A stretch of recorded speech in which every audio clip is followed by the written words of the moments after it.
It seems like around this area, dude, Charlton, Webster, Oxford, there's so many like hidden lakes, bro. What do you think about this plant, dude? Gets the job done.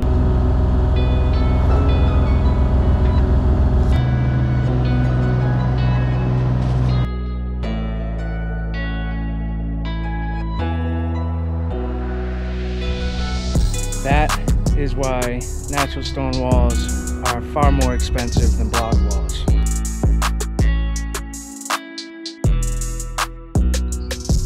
But when you're trying to get them tight like that, it is a lot of customizing.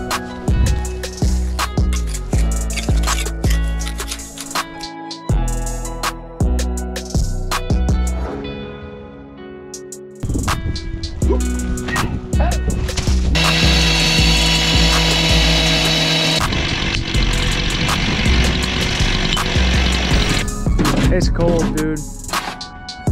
It's cold. Morning, bud. Morning. Another day, another dollar. Hopefully boiling wood. What do you think about it so far, man? It's different. Definitely different. We got a lot going on. If you haven't seen the video previously that got us here, there's a link in the description below. But we have our trench for our natural stone wall and granite steps roughly excavated. We still got a few things to do, but we're gonna get this dirt out of here, finish this trench, get it ready for backfilling, and build some steps today. So let's just get right into it. So we're just getting this area cleaned up to start backfilling, and a really big plus on this project is that the subsoil is nice and sandy and gravelly, so water permeation is not going to be an issue on this project. So if you watch the channel, you know how I do my base prep for all my hardscape installs, but for those who don't, we put a thin layer of this clean 3/4 inch stone on top of our subsoil and compact that in nice and tight. And then on top of that, we throw some geotech style woven fabric. That means it's plastic strands woven together in like a grid format, and it allows for water to permeate through. It's not going to permeate as much as a non-woven fabric, but it will still permeate nonetheless. I have over a couple hundred installs with this fabric in it, and even though there's a lot of people who think that water will just get hung up on this fabric, I have plenty of experience that says otherwise. The main thing for me is the stabilization of the stone. Once that fabric gets backfilled on, it's far stronger than any non-woven like weed fabric that you can buy. And to me, that's a lot more important. Plus, it helps prevent any soil from migrating into our 3/4 inch stone, which a non-woven fabric will break down quicker in its life and start allowing soil to migrate. And that's, to me, the most important thing to prevent. Once you get soil in your clean drainage stone, it's nothing but downhill from there. So that's why I always use this geotech style fabric. It's something I get a lot of comments on, but I really want to try to drill it home that there's plenty of permeation through this fabric. All those stones right there are basically our footing for the actual wall, which is why you seen me go past the string. That's going to get buried by soil and everything, you won't see it, but it's really going to help support the rocks that we build on top of it, so that there's no pressure on the front of the wall to want to lean forward. GeoGrid's ready to get the step laid right onto it. So we got the clamp ready. Benny's got the clamp ready. What do you think about this clamp, dude? Gets the job done. Works good for these kind of steps. So to go over the math real quick, each step is 7 inches high, 4 feet wide, and 13 inches deep. That 13 inches accounts for the step on top of it to overhang it by 1 inch, and then you have 12-inch treads going up the staircase. But the thing that we have to account for in height in our measurements is that each step is sloped 1/8 inch per foot. So each step's going to be 7 1/8 inch high. So to find how much 1/8 of an inch is for a decimal point, we're going to do 1 inch divided by 8. That's 0.125.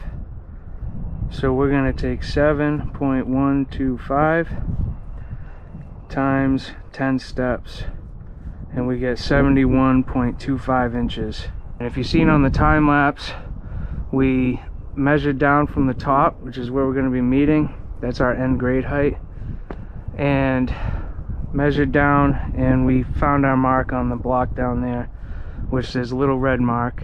Can't see it obviously, but that's how we found the height for this step we're about to lay. And hopefully my math adds up, dude, because once you get 10 steps in, there's no going back, kid. It seems like around this area, dude, Charlton, Webster, Oxford, there's so many like hidden lakes, bro. Little lake neighborhoods.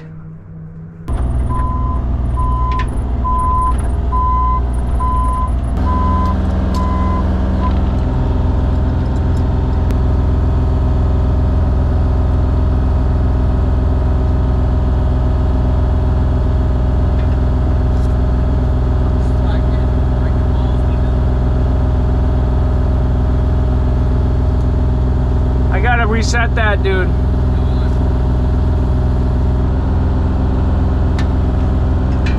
A little more to the left.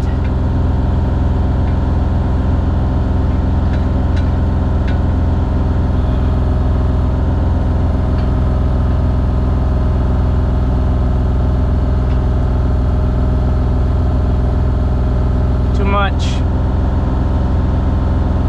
Careful. Yep. Yeah, try it. Oh!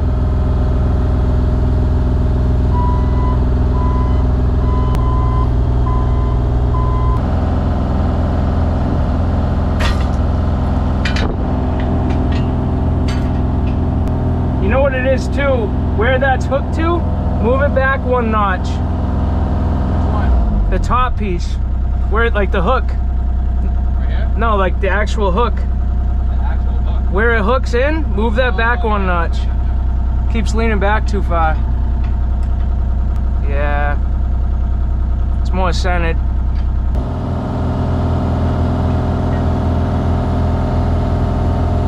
Yep. Alright, let's move those pieces of wood real quick so I can sneak over there.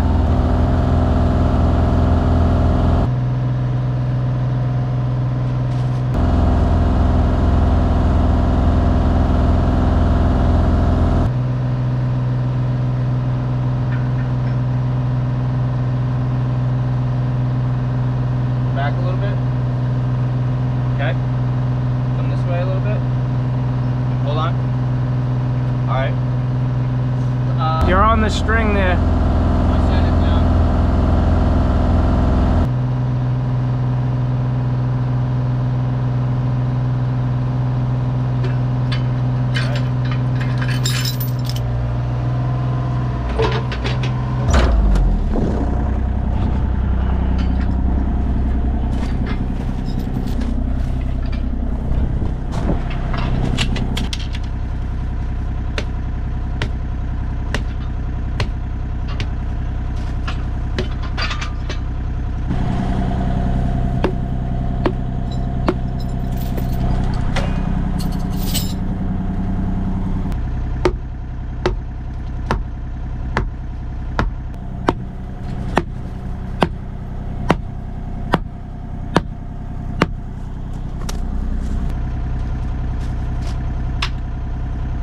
Hey!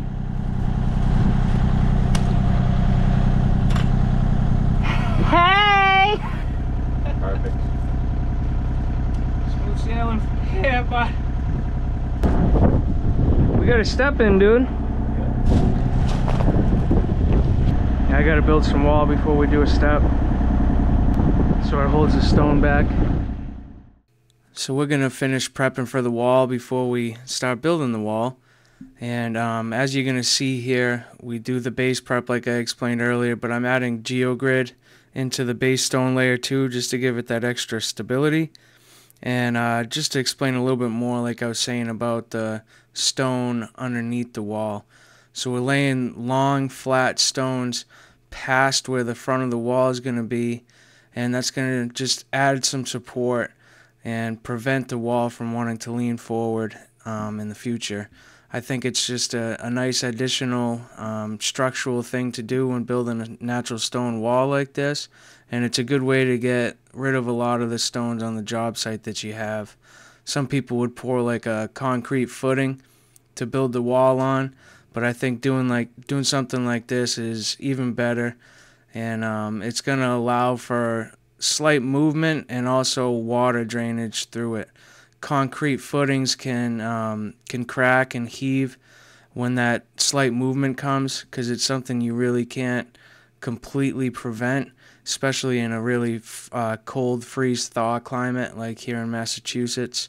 Things just move, so you want to give it that little bit of play at the base level where I'm at here. That's even something about like concrete block walls, like I build a lot on the channel. People don't realize it, but those actually move with the ground as the freeze-thaw cycles hit.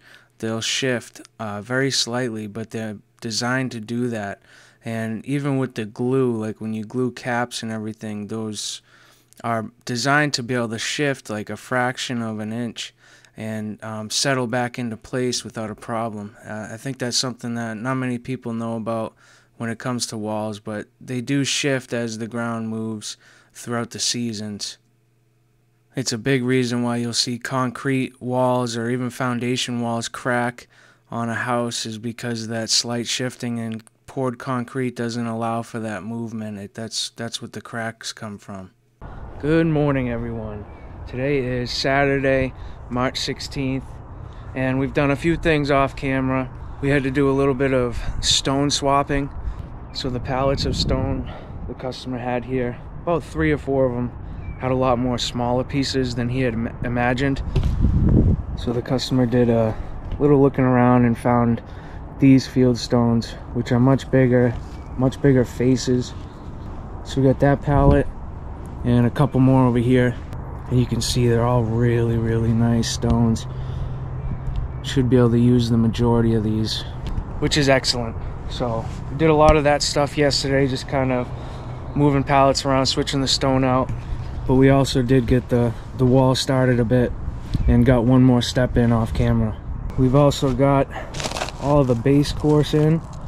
Those are all nice, like 4 or 5 inch stones that are flat, and we put those underneath the surface. They won't be revealed. So that's all ready to be built on, but we're gonna focus on this corner first. We want to get this corner of the wall built up as we lay these steps in, and then we'll work our way over to the right. So this cement was put in yesterday, ready to be built on, but I'm hoping to be able to get a few hours in. It's about 9 o'clock right now. I'm gonna work like 3 hours, but I wanted to come put some more cornerstones on, so Monday when we come back we can keep going on setting the granite steps.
That is why natural stone walls are far more expensive than block walls.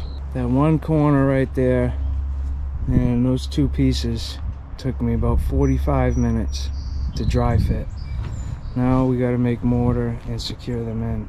You can get something like this done much quicker if you mortar the joints, but when you're trying to get them tight like that, it is a lot of customizing.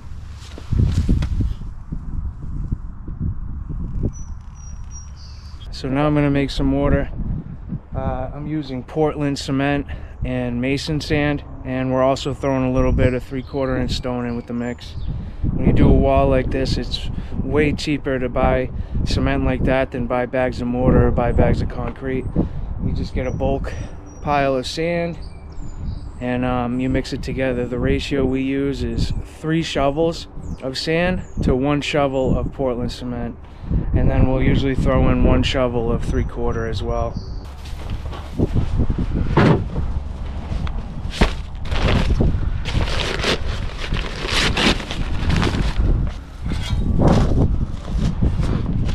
So you guys seen me dry fitting a little drainage cap right there, and that's where we're going to put it. We're going to put 1 drainage spout right here, and the reason being is because this is a pretty much solid wall, so the water is going to have a hard time weeping through it. So in this situation, you definitely need drainage tile behind and coming through the wall. If you watch me build some block walls, there's a lot of situations where you don't need that for concrete blocks, because the water seeps through all the joints and just naturally drains through the wall. But when you pack the middle of a natural stone wall like this with mortar, it's really going to prevent the water from coming through.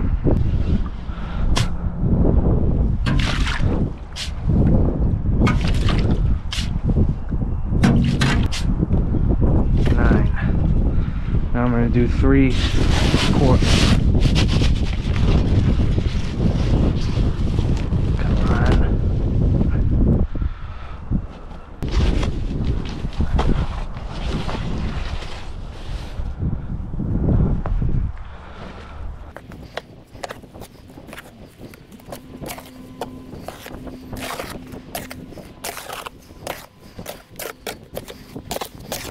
And yes, a cement mixer would be ideal, but I don't have one.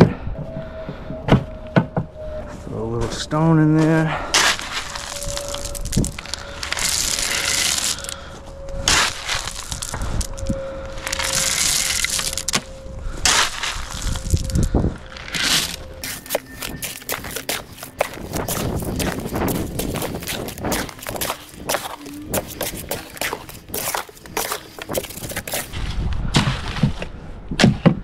There's the batch of mortar.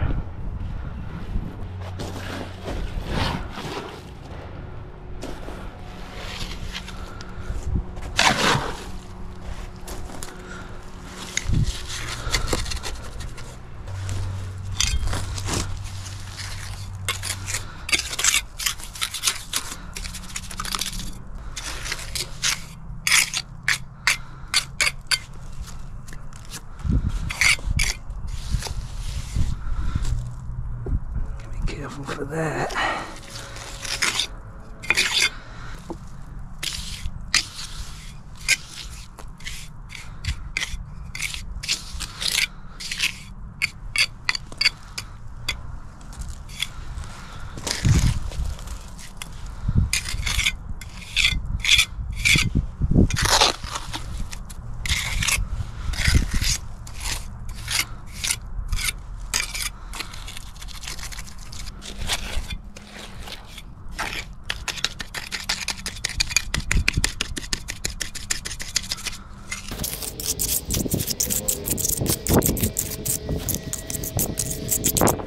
Gonna be where that drainage is, so just trying to make it so the pipe will sit in it good.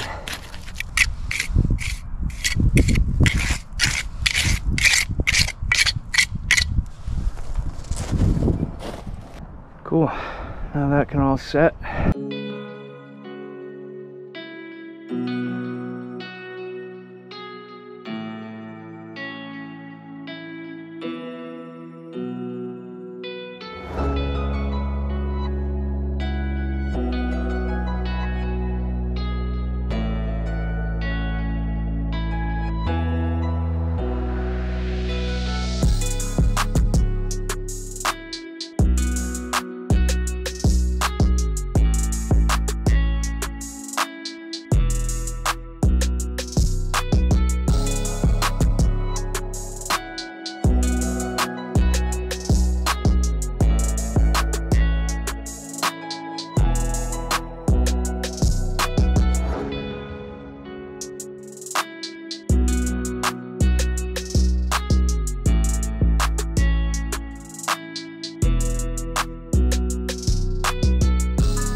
Good morning, everyone. It's Monday, March 18th, and it's back to the regular March weather. Very chilly. I think it's about 35 right now, and 40 is about the high.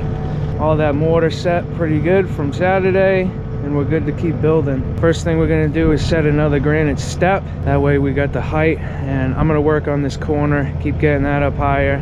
We're gonna get that drainage in, and Ben's gonna start from there and start working that way on the first row. So let's get right into the day, guys.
How you living, bud? Living. You said you livid? Living. Much different than wall block, huh? Oh, yeah. You spend the whole day busting your ass and then you're like, what did I do? It's just very, very tedious, bro. And tell me not, dude. The worst thing that can happen is spending 20 minutes on a stone and you break it. Yep. That's awful. 100%. I was so worried about that cornerstone, dude, because that one was a half-hour work. Nice. There's a lot of different types and styles of natural stone walls, but this one in particular, we're trying to get very tight joints to make it look like a dry stacked wall, but it's not. So it takes a lot of chiseling, cutting, and just fitting pieces together. So you got to take your time, be patient, and I'll be honest with you, there's just no look like it when you take the time to build a wall like this. It just really sets itself apart from the rest. And you'll see the further we get along into this project. But yeah, in my opinion, nothing better than a natural stone wall that looks like it's been dry stacked.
Moving along.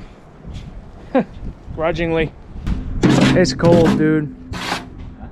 It's cold. Cold. Cold and windy. Alright, I did a couple things off camera. Benny's getting his stuff locked in nicely over here. My stuff's setting. Spread that stone out, put some geogrid. And put some big boulders here just to help support it and use them up. We got a bunch of them up there, so better than hauling them away. That one right there is really going to help lock this corner together. But what we're also trying to do is put another step or two in today, so that's going to help hold back all the stone behind the steps. This corner is looking good. Ready for some mortar.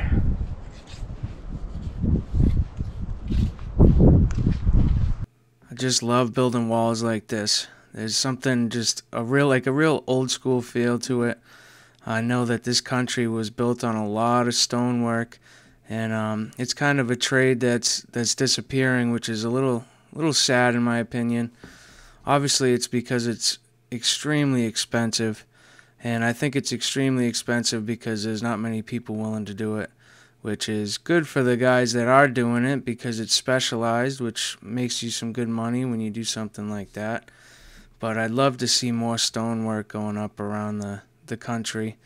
Like, I feel like they just built a lot more houses and structures out of stone back in the early days than they do now. We just use all the products that are easy to produce, which, you know, it is what it is, but how cool would it be to be driving down the street seeing stone cottages getting built and more stone walls? There's just something really authentic about it, I guess. Especially here in New England. I live in Massachusetts, and pretty much all these rocks that I'm working with here on this wall are granite. Like 90% of them, I'd say.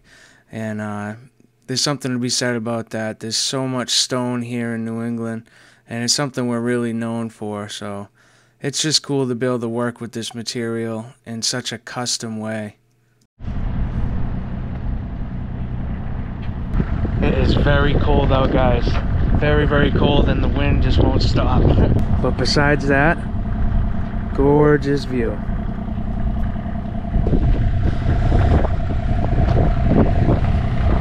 We gotta load this machine up, take it back. We had a 1-week rental with it, so we're done. The boat is sitting over there, out of the way. Move the big boulders down. Benny, tell these guys how cold it is, bro. Beyond cold. Beyond it. But I was just saying, dude, it's beautiful. No, it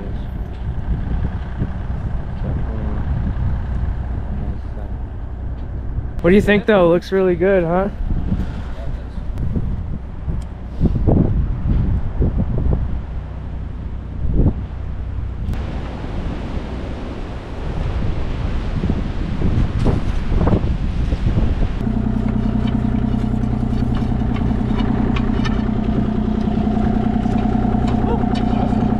Yep.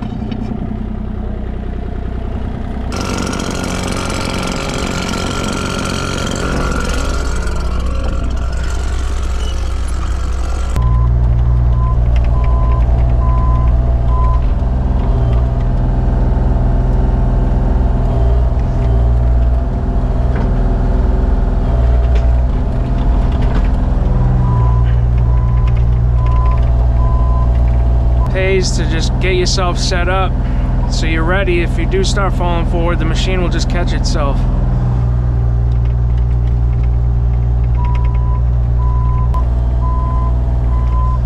Getting to the really steep part now. I think I made it over. Yep. No problem. So I'm gonna move down here so I can back my truck up onto level ground for when I load it.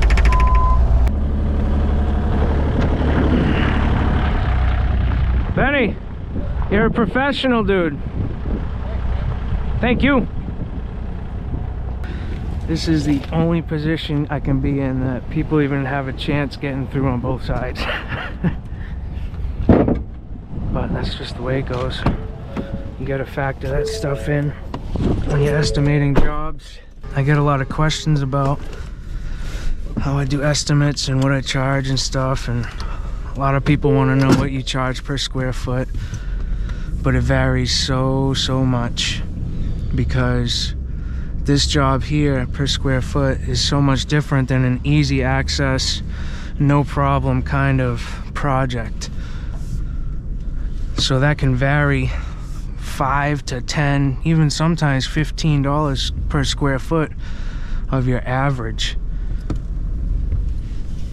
So you can't really like stick yourself to a square footage price, because that's when you start shooting yourself in the foot.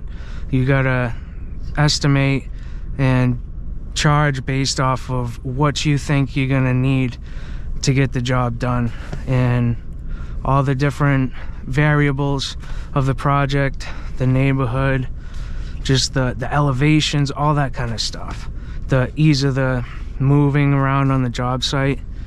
All that stuff changes your square footage price when it comes to walls or patios. All right, I think we're in a good position.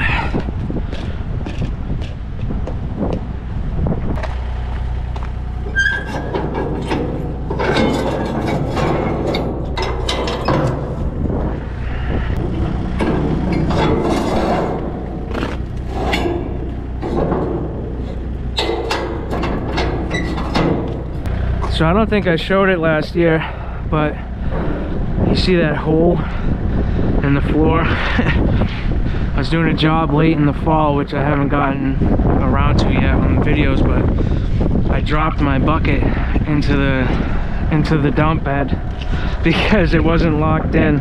Super rookie error. And then a week later, Benny followed it up with dumping with this trailer door open and popped the top hinge off. The bottom one's still intact, but this one's been popped off now for a while.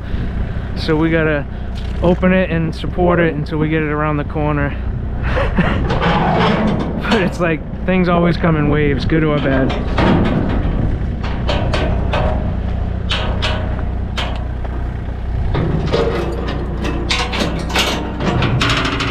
So that chain just holds the door now. I gotta just get somebody to weld it, I just haven't gotten around to it yet. It's one of those things where it's like, yeah, you want to get it fixed, but it's also not completely killing your day. So it just gets put on the back burner.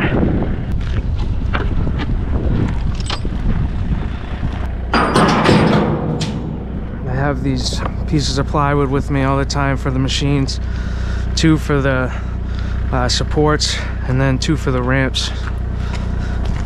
You could really damage the road that you're working on without something like this.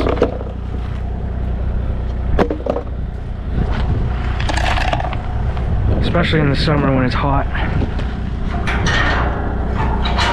Metal just digs right into the asphalt.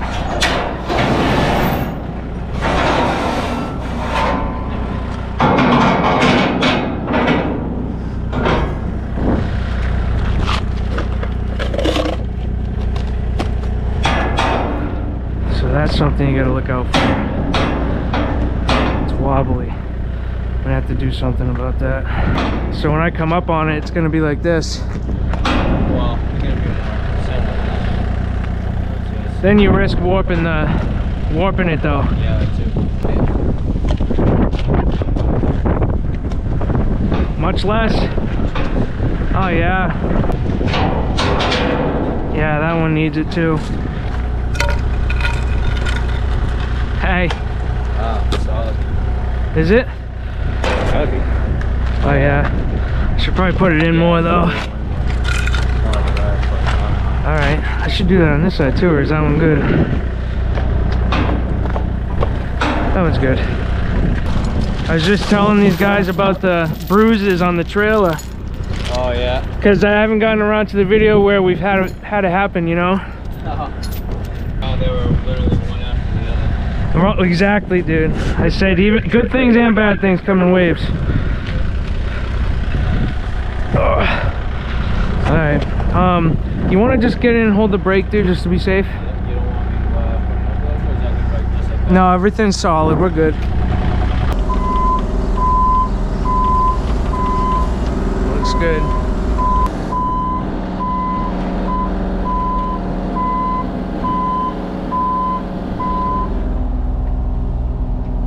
Just slow movements when you're doing it. You never know if you're gonna be dragging your bucket or something. Like right there, the higher you go up on the ramp, the angle gets steeper.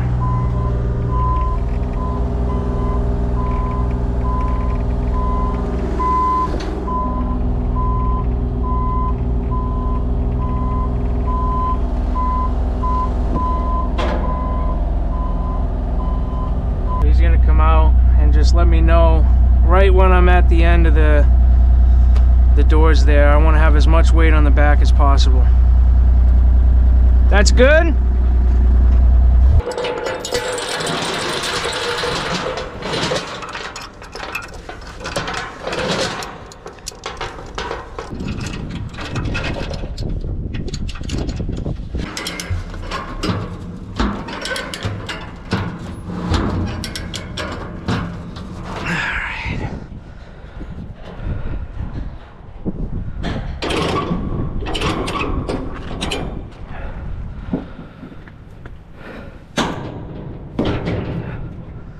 Tight like a goose.